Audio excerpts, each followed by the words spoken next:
Hi అండి, welcome back to my channel. ఎలా ఉన్నారండి అందరూ? నేనైతే బాగున్నాను, మీరు ఇంకా బాగుండాలని కోరుకుంటున్నాను. ఈరోజు వీడియో వచ్చేసి వైకుంఠ ఏకాదశి గురించి అండి. వైకుంఠ ఏకాదశిని మనం ముక్కోటి ఏకాదశి అని కూడా అంటాము. వైకుంఠ ఏకాదశి పుష్యమాసం శుక్లపక్ష తిథి రోజు ఏకాదశి తిథి రోజు వస్తుందండి. ఈసారి వైకుంఠ ఏకాదశి జనవరి 9వ తారీఖు 2025 సంవత్సరం మధ్యాహ్నం 12:44 నుండి శుక్రవారం 10వ తారీఖు ఉదయం 10:19 వరకు ఉందండి. ఇలాంటి సమయంలో మనం ఏకాదశి ఉపవాసాన్ని, ఏకాదశి వ్రతాన్ని శుక్రవారం 10వ తారీఖున చేయాల్సి ఉంటుందండి. ఈ రోజున శ్రీ మహావిష్ణువు ముక్కోటి దేవతలతో కలిసి వైకుంఠ ద్వారం ఉత్తర ద్వారాల నుంచి దర్శనమిస్తాడండి. పురాణాల ప్రకారం శ్రీ మహావిష్ణువు మధుకైటవులు అనే రాక్షసుల్ని సంహరించిన తర్వాత వారు తమ తప్పులు తెలుసుకొని, స్వామి మాకు వైకుంఠంలో నివాస స్థానాన్ని కల్పించు స్వామి అని అడిగినప్పుడు వారిని శ్రీ మహావిష్ణువు ఉత్తర ద్వారం ద్వారా వైకుంఠంలోకి తీసుకువెళ్ళారు. అందువలన ఈరోజు శ్రీ మహావిష్ణువుని పూజించిన వారికి మోక్షం లభించి వైకుంఠంలో స్థానం లభిస్తుంది అని ప్రతీతి. మధు కైటబులు అంటే అవి మనలో కూడా ఉంటాయండి. ఆ రాక్షసులు అంటే నేను, నాది అనే స్వార్థం. వీటిని మనం జయించిన రోజున మోక్షం లభిస్తుంది అని స్వామివారు చెప్పారు. నాది అనే స్వార్థాన్ని వదిలిపెట్టి మోక్షం కోసం ఆ శ్రీ మహావిష్ణువుని పూజించి మనలోని చెడు గుణాలని తీసివేసి మంచి గుణాలని పెంచమని స్వామివారిని వేడుకుంటూ చేయాలండి ఈ వ్రతాన్ని.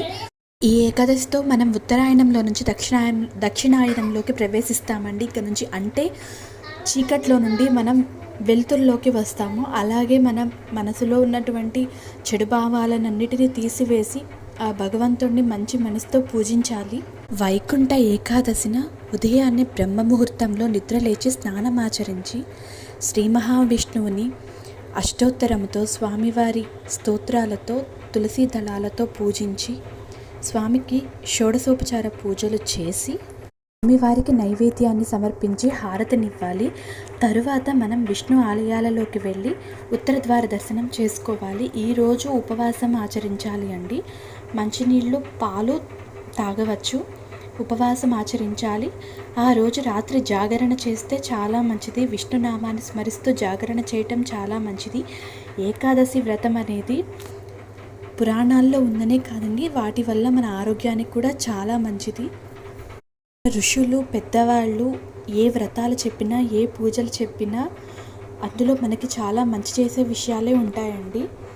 ఏకాదశి ఉపవాసాలు ఉండటం వల్ల మన ఆరోగ్యానికి కూడా చాలా మంచిది. రోజు ఉపవాసం ఉన్న తర్వాత ద్వాదశి తిథిలో ఆ మరుసటి రోజు ఉదయాన్నే ఇంట్లో పూజ చేసుకొని విష్ణు ఆలయాన్ని దర్శించి తరువాత ఉపవాసాన్ని విరమించాలండి. ఏకాదశి తిథి రోజున మనం మాంసాహారం తినకూడదండి. సాత్విక ఆహారాన్ని మాత్రమే తీసుకోవాలి. బ్రహ్మచర్యం పాటించాలి. ఆరోగ్యం సరిగ్గా లేని వాళ్ళైతే ఉపవాసం ఏమీ ఆచరించకుండా స్వామివారిని ఉదయాన్నే లేచి పూజించుకొని విష్ణాలయాల్లోకి వెళ్ళి ఉత్తర ద్వార దర్శనం చేసుకున్నా సరిపోతుందండి. ఆరోగ్యం బాగున్న వాళ్ళు అయితే, చేయగలిగిన వాళ్ళైతే ఉపవాసం చేసి జాగరణ చేయండి. చేయలేని వాళ్ళు స్వామివారి ఉత్తర ద్వార దర్శనం చేసుకోండి. ఈ రోజున స్వామివారికి తులసిమాల సమర్పిస్తే చాలా మంచిదండి.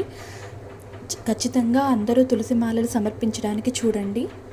వైకుంఠ ఏకాదశి రోజున స్వామివారు గరుడ వాహనంపై అమ్మవారితో సహా కూర్చొని ముక్కోటి దేవతలకి అందరికీ వైకుంఠ ద్వారం నుంచి దర్శనాన్ని కల్పిస్తారండి. ఈరోజు ఆ వైకుంఠ వాసుని ఆశీస్సులు ఎల్లవేళలా మనందరిపై ఉండాలని కోరుకుంటూ ఈ వీడియో ఇంతేనండి.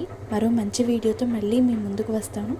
మీకు ఈ వీడియో నచ్చితే లైక్ చేయండి, షేర్ చేయండి, కమెంట్ చేయండి, సబ్స్క్రైబ్ చేయండి. Thank you.